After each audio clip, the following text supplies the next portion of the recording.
thank the Ortho Forum for having us here. We're very excited to be a member of this wonderful group.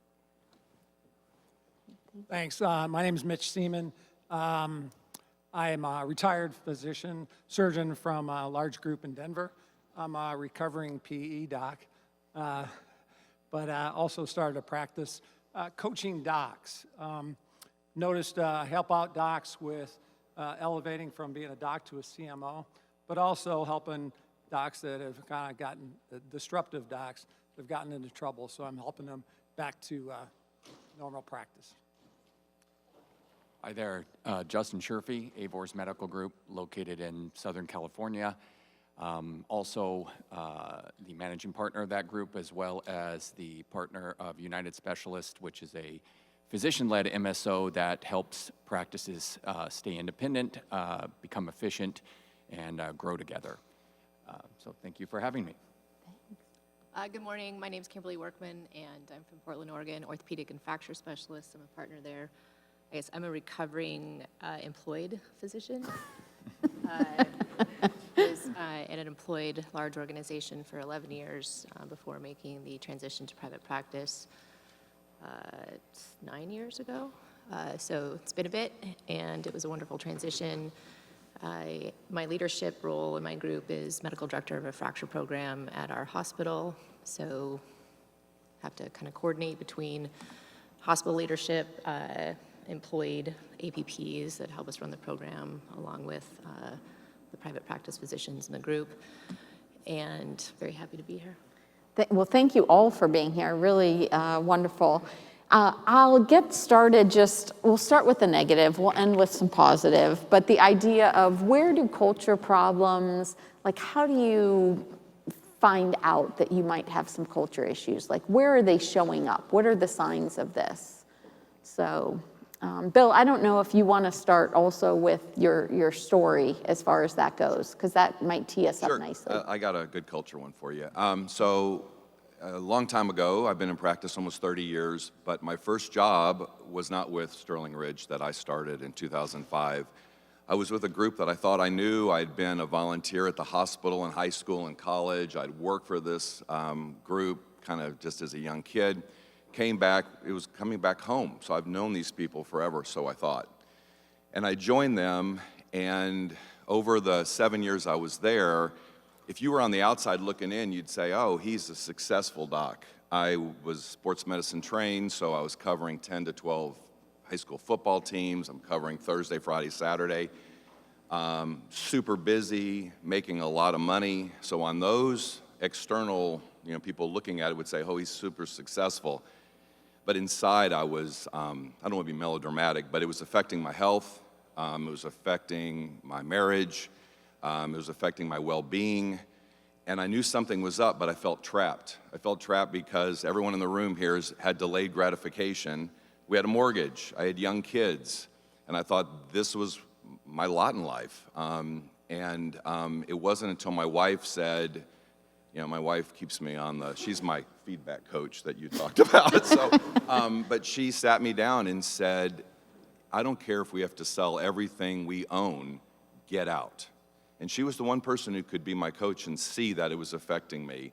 And so I did, and I gave him my 3 months notice and started Sterling Ridge Orthopedics, and that's gone. And so I started with a nurse and 3 other employees, and now we're 145 employees and 10 docs. But when I was really at my lowest, I was really leaning into my faith, and Galatians 6:9, I was reading it one day, and Galatians 6:9 basically says, strive to just do the right thing at all times. And that sounds really easy, but it's not in any practice. But that's evolved to our mission statement. Our mission statement really, in a nutshell, is more than do the right thing, but every encounter matters. And what we were talking about before in our Zoom call and just before this, about 10 years ago, we finally wrote it down. Our CEO and COO had gone to a leadership meeting, and they wrote it down. So we write our mission statement down, and it's everywhere in our 3 offices. So when we have people applying for jobs or new hires or in a disciplinary fashion, it's there, and we talk about that culture. And going from there, and the hardest thing as we get growing in our practice is to instill that and continue that. You know, it's easy when you have 5 employees, but 145, it's harder.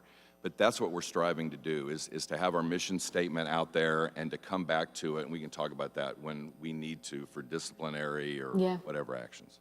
Great. Any others? How you sense, Mitch? Yeah, thanks. I guess the question was, how do you figure out there's a problem? And it's tough. I was a CMO of our group for about 10 years, and we used to talk about docs that were chirping, right? And my former president, Tom Friermuth, who some of you know, used to talk about buzzing in the trees. And so that is, 2 or 3 docs sitting down at the dictation station at the surgery center, maybe a drive-by in the back hall, talking about things. Y'all know what I'm talking about, right? Or in the lunch at the center of the hospital. It's like this talking. And so when there's angst in the system, the docs will start talking to each other. And unfortunately, if you have perhaps administration that doesn't round or get out and get a feel for things, it may be blind to them. So it's a blind spot. And what I've seen firsthand is that can bubble up. It can bubble up until something bad happens. So to your point, having the CEOs round and get a feel for the vibe, get out there and figure out what's going on before it blows up. Yeah, sometimes I think a culture problem can be subtle and you don't discover it, and sometimes it's so blaringly obvious. I think I shared a touch of this in the Zoom story. About 11 years ago, I came and joined this practice in Southern California. I left a wonderful practice with great culture, great mentorship.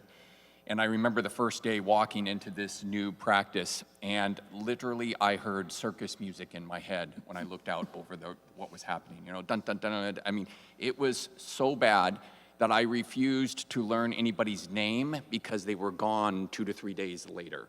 I mean, so sometimes seeing that amount of turnover in your employees, seeing the culture of the office, seeing how the business and what ran, it was obvious there was a culture problem.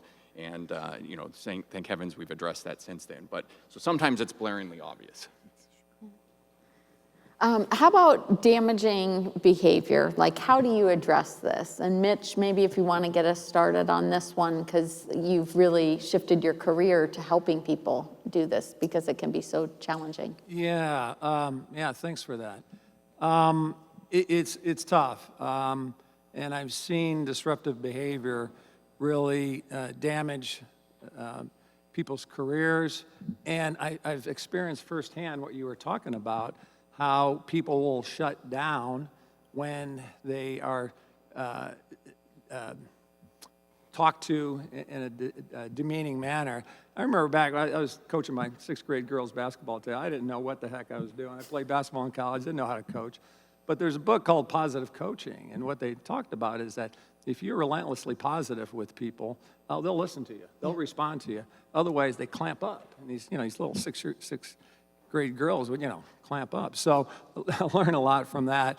But it does erode a culture if you let something continue to grow like that. And so how do you address it? It's tough. The question comes up is oftentimes that physician's going to be the big producer. Yeah. And so they get a little bit of leeway, and they know it. And it's hard to get rid of those guys. So Stanford did a study, showed that to replace a physician, if you think about lost production, trying to recruit somebody, and getting a new person in and them ramping up, it's anywhere from $500,000 to $1 million. And, if you're talking about orthopedic surgeons, it's probably on the high end. So it is very expensive. The other issue that comes up is, all right, if we fire somebody, are we exposing ourselves to a lawsuit? And if you guys remember the Dr. Death in Dallas a few years ago, he went from hospital to hospital to hospital, and it's probably because nobody wanted to call the guy out, for a reference, worried about they were getting sued. But in my experience too, it's a hard thing to do, because if you don't have a system in place, a tiered system in place, and we've talked about the PARS system here at this meeting in years past, it's tough to address it. And then in my experience, what I'm learning, especially with this coaching, is that we as docs really hadn't trained or have the capacity to do conflict resolution, how to have crucial conversations, those type of things. So, if you're a new CMO, you haven't had that training, how do you address that? And there are ways to do it. So for the business people out here, you've all heard about crucial conversations. When I talk about it with my orthopedic docs, they look at me like, what are you talking about? So what I'd recommend is, if you are a CEO, get a new CMO, have them trained in those type of things that you were trained when you were growing up, because we just didn't have that. I call it our prolonged adolescence. We really didn't have that training, and so that can be very helpful to have those type of things so you can have those crucial conversations. Yeah. Justin, do you want to talk a little bit about systems? He's written books on this as well. The second one is in progress as we speak, but yeah. Yeah, no problem. Thank you. So like he echoed, I mean, the trouble is a lot of the groups, particularly in our size here in this forum, is, it started with a founder. They brought in another partner or two, and it's grown that. So you have these high-producing kind of senior partners that kind of have set the tone and the culture for the whole organization. And they've grown organically over time, and so everything they've done, or everything you've done, even if you have now a CEO or a manager that's leading you, has been like how we've always done it. There's never been a formal process. They never wrote anything down, and so most of our groups actually don't have a formal how we deal with a disciplinary problem, particularly in the providers. And so one of the biggest things we did initially in our practice is we had to just have a formal process. And I mean, this was after this practice had been in existence for 15 plus years. And you went and say, well, what do we do with the physician or provider, or someone who's having an issue and causing some of this stress or causing some of these issues? And there was no formal way. It was like, well, I think we just talk to them, or we just go do something. Who's going to do that? Whose job is that? And so that was the starting point, is we had to build a system of accountability so people knew what was expected. We had to assign whose responsibility it was. It was the medical director, the physician we assigned to say, you go have that first cup of coffee conversation, you go have that and you deal with it, and then we then escalated up the chain. So that's the biggest piece of advice I said, is just formalize a system, put it in place, educate your partners, your providers, have your administrators start to implement it, understand who's responsible, because most of us, when we really look at it, the biggest thing we lack is some of these formal systems. We just always have done it that way, and we'd go talk to the senior guy who found it, and he'll take care of all the problems, and those kind of perpetuate the problem downstream. So. Yeah, and I have a couple things in terms of, obviously it makes it difficult because we're not trained, to handle these types of things, but it also can be difficult if you have more of a conflict avoidance type of a practice, or group where everybody does want to be civil and people are pretty civil, and somebody misbehaves, but nobody wants to call them out because they don't want to create a conflict in that moment. It's very important, though, to address it and to make sure that everybody else knows that it's getting addressed, because if people see that behavior is allowed to continue, it just drags everybody else down. Yeah. And I think one of the things that can make it easier to deal with those situations is if you have the systems in place, not just in how to deal with it, but how do you head it off from the beginning? Like, do you have your operating principles and guidelines that everybody in the group or everybody in the organization has agreed to? And so everybody knows, yeah, these are the standards and the principles of how we behave and how we treat people. And if somebody goes against that, you can just say, hey, this is what we've all agreed to. Tell me more about how this happened. And so that's just, you set the baseline.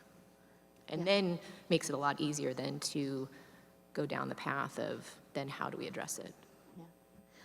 Kimberly Scott, in her book, Radical Candor, she has this wonderful 2x2, but where you're striving for is the radical or compassionate candor. But what Kimberly just mentioned is where she says over 80% of the mistakes lie, and that is in the ruinous empathy. We know we should have the conversation, but we're not having it. And a lot of times that can be for good intentions. You know, we like the person, it's awkward, we don't want to hurt them, you know, all of the things. But unfortunately, then it doesn't get addressed, and as you documented so well, can cause a lot of issues. Bill, you had some really interesting stories and also shared with us some values. And so can you talk a little bit about how that happened? So I want to, what these guys said is so important, but what our CEO and COO do routinely is they have check-ins with our young docs and then all the docs. And so your conversations can be normal, and then that conflict one is part of the conversation maybe in a month. So it's not every time you have to go to the principal's office. So you have that discussion of, you know, what's working, what's not. It's an engagement. But I'll write down, so what we put down on for our values, and I took a picture of it so I don't misquote it, but our value statement is every patient matters, every phone call matters, every human encounter and interaction matters. So that's in print in every office. And so a perfect example of, you know, we talked about the coffee. What we do is, and we're a small enough group that some of the docs maybe have recruited a younger doc, and that's there. They do maybe a total joint person has recruited another total joint person, and that person is having some issues. And the first step, sometimes they'll say, hey, I'll go have coffee with them. Sometimes it falls on me as the managing partner, but one of my partners here went and talked to one of our physicians who was having some issues recently. And that's the first thing. And that usually works because we've set up a communication where we're brothers in arms and sisters in arms, and we're family. But sometimes it doesn't work. And one example, and I won't share the specifics, but the big thing is this person, it didn't work. We tried conversation and everything else, and he was the one person in our group was having notorious issues with what patients were saying about him. He was not on time, et cetera, et cetera. And so what we did is we had at our meeting, we put up the mission statement on the screen. And we talked about every patient encounter matters, everybody matters. And the question we asked was, are you honoring that mission statement that you signed up with? This is not a surprise. This is part of our being, and that really hit them.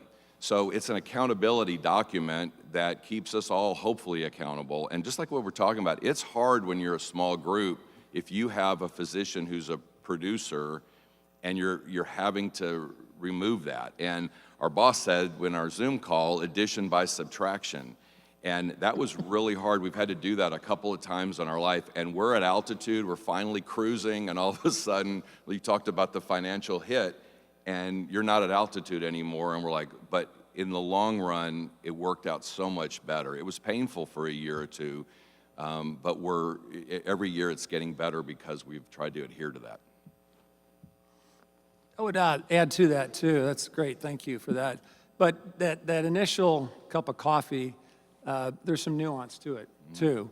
And you know, I think all of us, you know, orthopedic type A's, what the hell were you thinking when you said something like that, right? It doesn't work, right? All you're going to get is pushback. But I had a guy, he was a total joint guy, said something very disparaging to our COO at the time, and I learned something from it, and just by happenstance, but got him into a room, got him away from everybody, so I didn't embarrass him, and I said, hey, I heard this happen, this is how it can affect the group, but what's your side of it? The guy says, oh gosh, you want to hear my side of it? And I said, well, yeah, of course. So he went on, you know, well, she didn't do this, she didn't do this. And I said, all right, we'll fix those things, but how do you think you handled it? He says, I probably shouldn't have done that. He said, yeah, he probably shouldn't have done it. So for me, you know, I'm dealing with these guys that are my friends, my partners. And I wanted to find a way to have that conversation with them while still preserving the relationship. For sure. And, you know, I retired recently, and a guy came up and says, you know, I was always a pain in your ass, but you treated me fairly. So, you know, I think it worked. But I think there are some nuances the way to do that, and that's that crucial conversations. Great.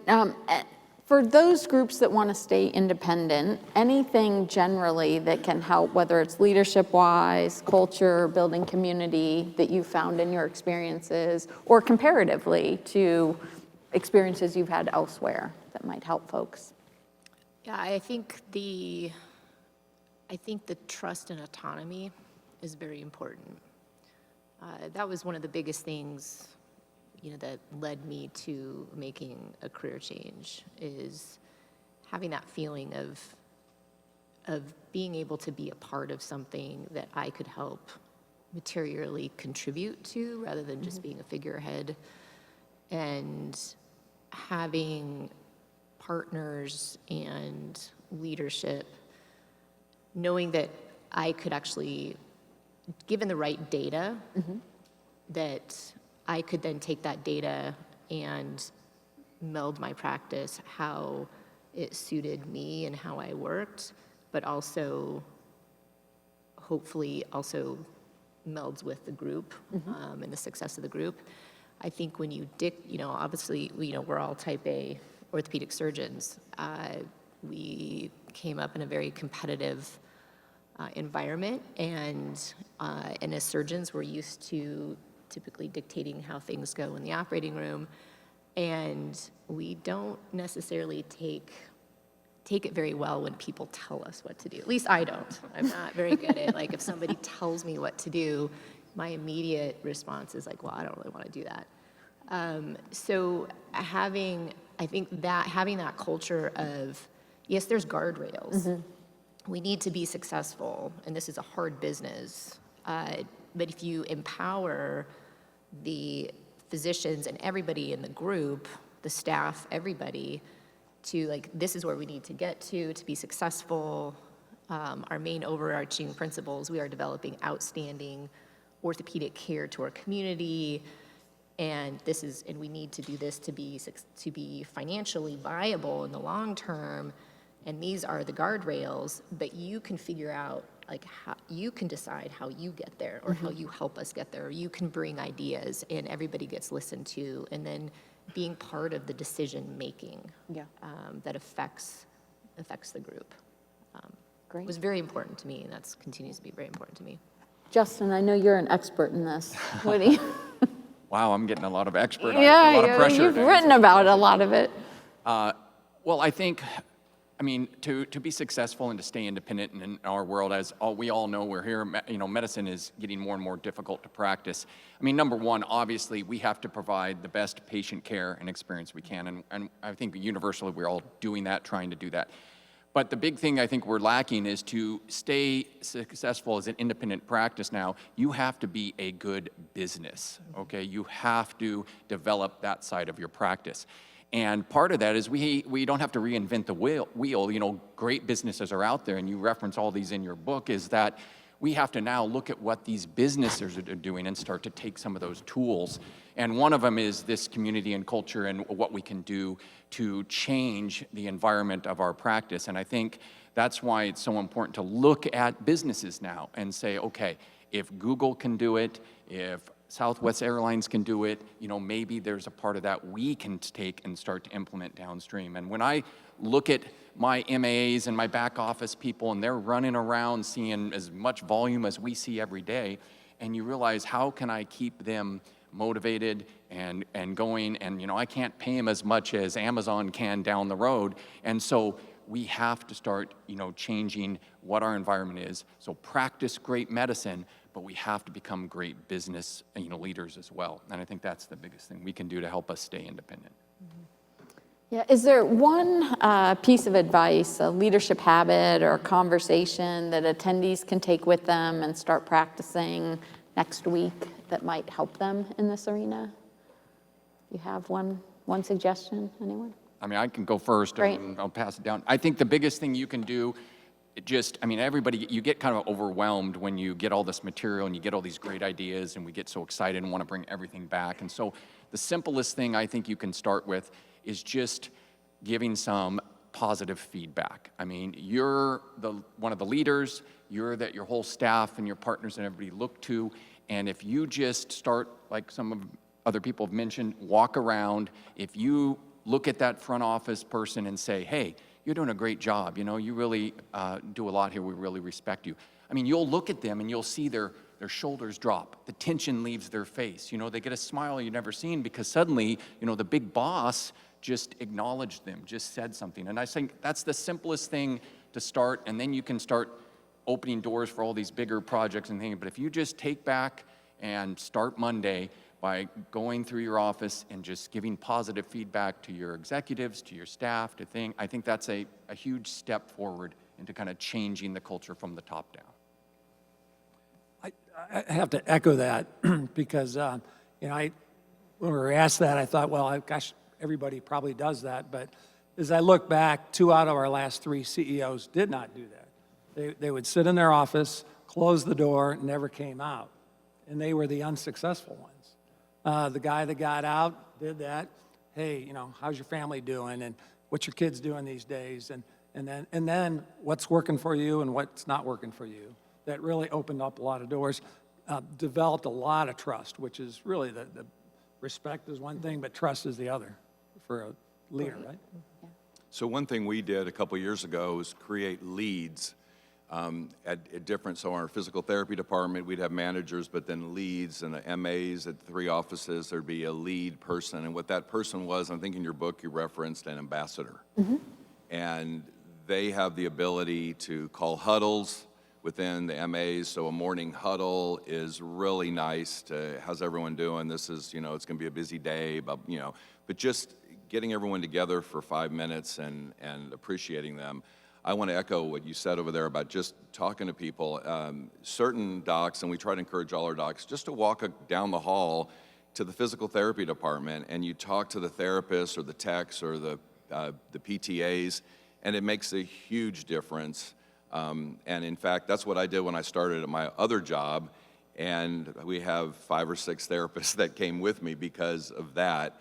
But I care about them, and they're my friends, and they make us look good. So those little things that you can do, and I'll share with you one thing you said about the food tasting bad. That's a great story, but one year in the Woodlands, they have an outdoor amphitheater, and my wife and I saw Van Halen when Eddie was still alive, and David Lee Roth.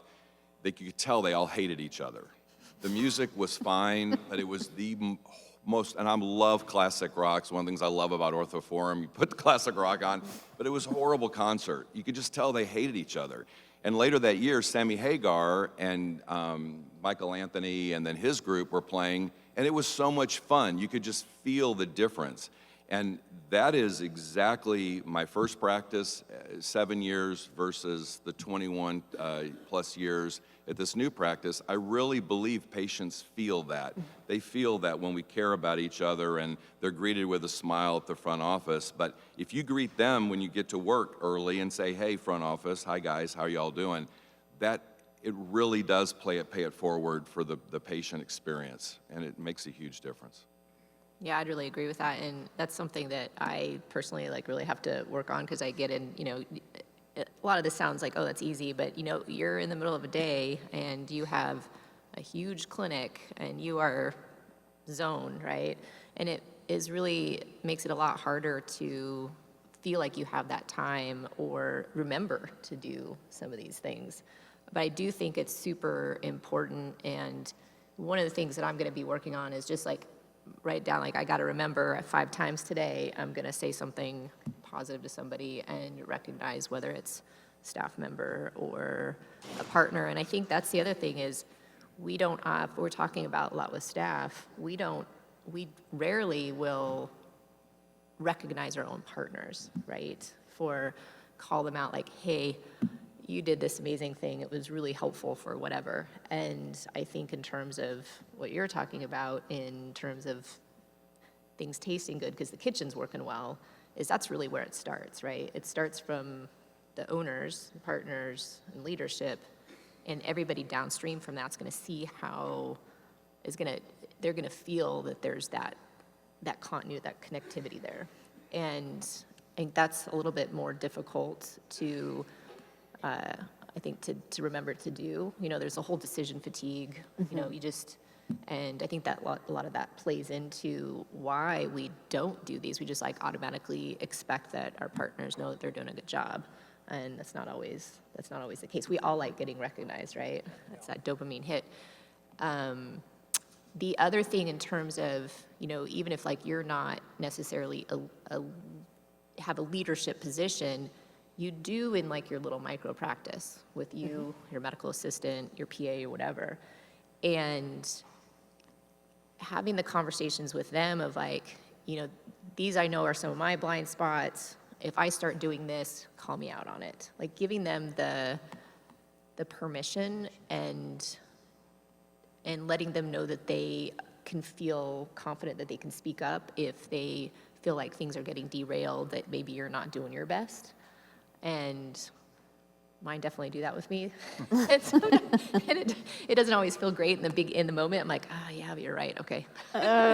So, and I think, and I enjoy going into work. You know, my old practice, I hated going into clinic. Like I dreaded it. And now I really enjoy it. And part of that is because I love my team, and I know they have my back, and I know they're gonna call me out on my bull stuff. You've got loving critics. You've created a culture of that. Yeah, that's awesome. I want to open it up for some questions. We have a little bit of time now. Want to make this, you know, customize it. Great. Thank you guys so much for your awesome examples and stories. What type of development training program for new hire physicians do you have to kind of set the stage for behavior management, how to treat people, how things work? They're going to come in hard charging, trying to start earning money to pay off debt. But how do you catch them in advance versus letting them get away from you before you have to kind of reel them in with communication style, treatment of people, the whole 9 yards? So I'm just curious about formal programs you have. I think, first off, just having a strong physician-led governance program is important. We had a physician who was he's a president and then a CEO, so he kind of had a dyad there. I was a CMO. We had a board. We had M&M conferences. We had service line conferences, all those type of things. But we also had a code of conduct that was formally written out. And as CMO, I would sit down with them when we new hire and say, these are expected standards of behavior. And these are the consequences. We have a tiered system. And, you know, if you get to the top of the tier, there's severe consequences. You could lose your job. You could lose your privileges. And it was kind of interesting because my first 5 years of being CMO, we did have to send some people off to remedial training, so anger management, boundary management, those type of things. And I think after a while, it really dropped off the last 5 years. I didn't have to send anybody. And so I think they knew the expectations coming in and also knew that there was a program there in case they got into trouble. So, you know, it's anecdotal, but it seemed to correlate with that type of system. How about for employees, for MAs, other employees at your office? That was more HR. I wasn't involved with it. But to the point that we were talking about here before, the MAs, the staff, will model the physician's behavior. Absolutely. And I think just having a formal process, like you said, I mean, part of that is just having established onboarding and established governance. And if you have some of those things established, then everybody's going through that same foundational entrance, and so you don't have to restart. Brett Miller, orthopedic surgeon in St. Joe, Missouri, 8 partners, so small group. I was the 4th surgeon, so we've doubled in 20 years. We're all critical to the operation. And the challenge here is that, yes, we have a CEO who's fantastic and working hard to put processes in place like you're describing, but really at our level, we're all CEOs. And we all, unfortunately, behave that way. We have a board of directors. We've developed an executive committee based on these meetings. We try to follow processes, but that phone ruins everything because these texts and these little side group things, That's the little toxic jabs that is ruining our culture, and we don't know how to get a handle on it.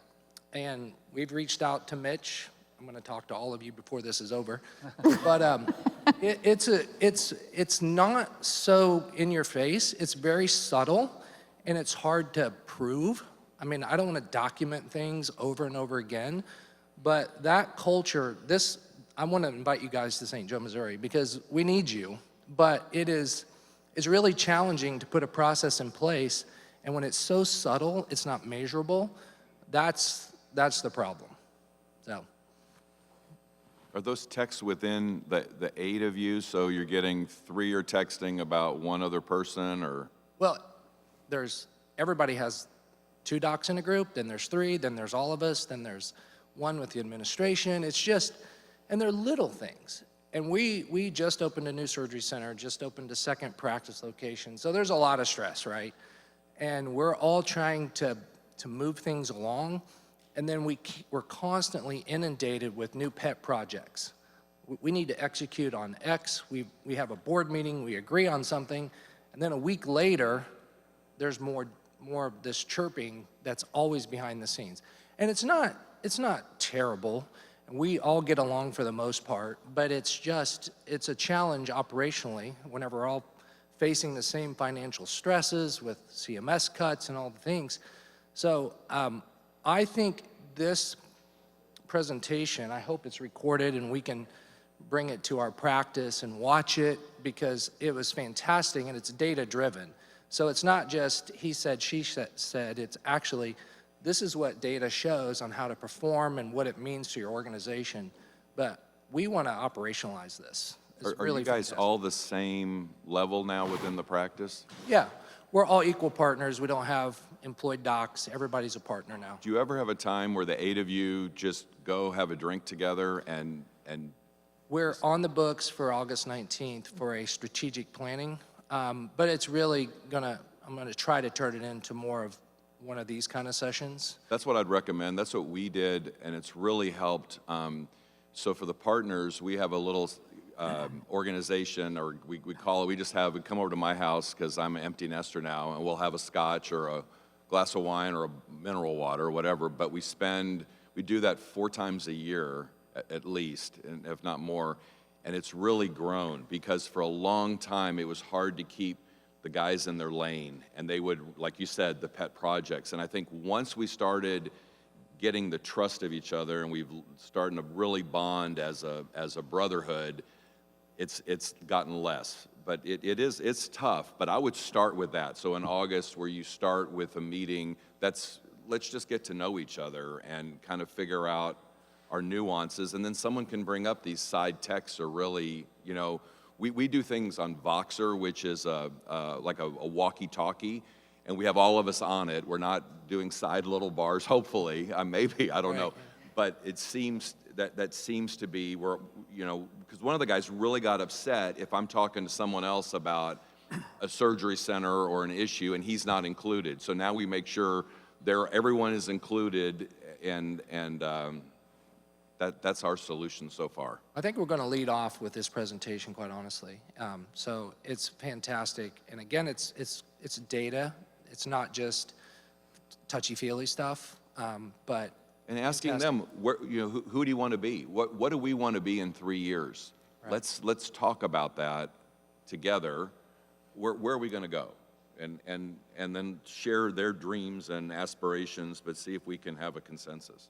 We would have a yearly retreat for the same reason, because what would happen is things would bubble up during the year. I like the bubbles. Yeah, and they never really got addressed. So we had a facilitator came in and kind of interviewed everybody, what are, top 5 things.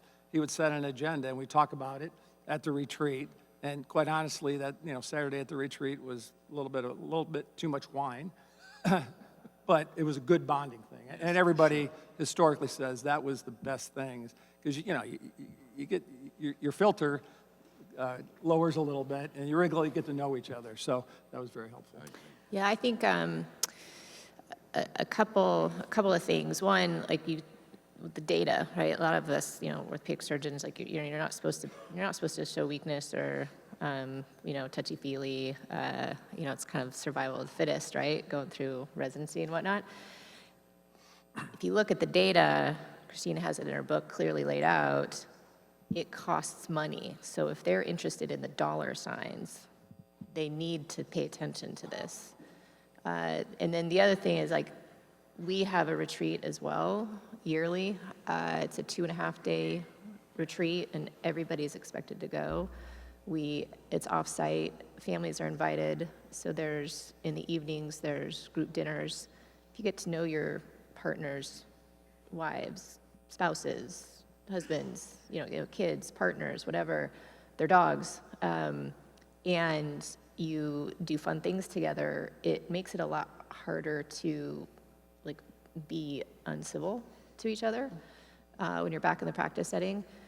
And we hire somebody to cover our practice while we're gone. That's how important it is. It is an expensive meeting, but it's one of the things that I've really enjoyed about the group. And it's almost like we kind of need a little mini, yearly, if you wait to discuss things until a year, that's not always great either. And so you need to do things kind of during the year. But if you have that as a yearly event, I think it's really, really a positive. Yeah, so I've been given the sign, and although we appreciate questions, I'm hoping you can catch us afterwards. I'll be at some meals as well, and obviously our esteemed panelists will be a part of this conference. I just want to thank them. If we could give them a round of applause for an awesome, I've been fortunate to learn so much from them, not only in our Zoom meeting, but again today. So thank you so much for taking the time out, not only today, but in preparing for this. Thank you all, and look forward to seeing you over the next couple of days. Thanks.